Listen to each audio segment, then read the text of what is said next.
जय श्री राधे, हर हर महादेव। दोस्तों, आज मैं आपके लिए छोटी एवं ज्ञानवर्धक कहानी लाया हूँ। दोस्तों, आत्मज्ञान जो है सबसे बढ़कर ज्ञान होता है।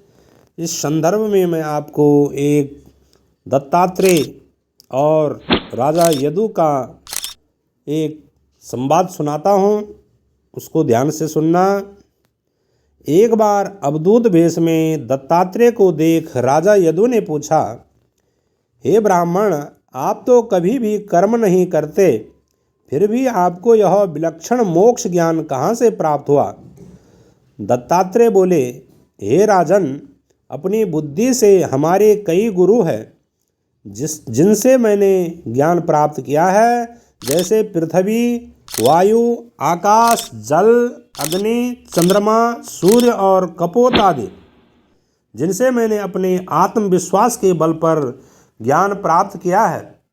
यह सुनकर राजा यदु बोले, हे मुनिवर, सूर्य, चंद्रमा, पृथ्वी आदि से तो ज्ञान प्राप्त किया जा सकता है, किंतु आपने कपोत, चील से कैसे ज्ञान प्राप्त किया? इस संदर्भ में विस्तृत जानकारी दें। मुनि दत्तात्रेय जी बोले, हे राजन, एक दिन मैंने एक घने जंगल में एक चील को उड़ते हुए देखा।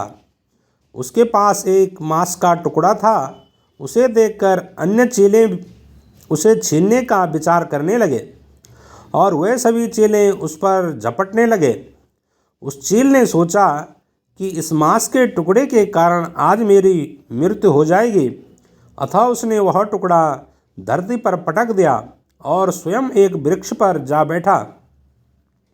उस चील से मैंने यह शिक्षा ली कि मनुष्य के पास धन ज़्यादा होने पर उन्हें चोर, डाकू आदि सुख से नहीं रहने देते, अतः धन संग्रह करना ही कष्टदायक है। इसी कारण से मैं योगी हुआ। हे राजन, एक दिन एक राजा की सवारी बाजे गाजे के साथ एक तीर बनाने वाले दुकानदार के सामने से निकली, किंतु दुकानदार अपने काम में इतना व्यस्त था कि उसे इसका कुछ ध्यान ना रहा। एक व्यक्ति जो राजा की सवारी देख रहा था, उस दुकानदार के पास आया और बोला, क्या राजा की सवारी यहाँ से निकली? दुकानदार बोला, मुझे कुछ भी पता नहीं, क्योंकि मैं तीर बनाने में व्यस्त था। उस दुकानदार के बातों से मुक्त ज्ञान हुआ कि परमात्मा में इसी प्रकार लीन होकर भक्ति करनी चाहिए। मकड़ी स्वयं जाल बनाती है और स्वयं उसे निगल जाती है। इससे मुझे यह ज्ञान हुआ कि परमात्मा विश्व को स्वयं रचता है और स्वयं उसका संहार कर देता है। हे राजन, इस प्रकार अनेक गुरुओं से शिक्षा प्राप्त कर मैं अहंकार रहित हो पृथ्वी पर विचरता हूँ। हे उद्धव जी, महाराज यदु को फिर आत्मज्ञान हो गया और महर्षि दत्तात्रेय के जाने के पश्चात महाराज यदु ने परब्रह्म चिंतन में लीन रहते हुए मोक्ष को प्राप्त किया। दोस्तों, यह ज्ञानवर्धक कहानी आपको कैसे लगी?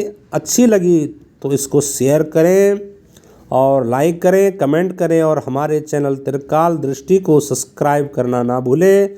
दोस्तों, इस प्रकार की कथाएं अपने आप भी सुनिए, अपने मित्रों को भेजें और अपने बच्चों को भी ज़रूर सुनाएं, क्योंकि छोटी छोटी बातें ये ज्ञानवर्धक बातें हैं और इनको ज़रूर सुनना चाहिए। जय श्री कृष्णा।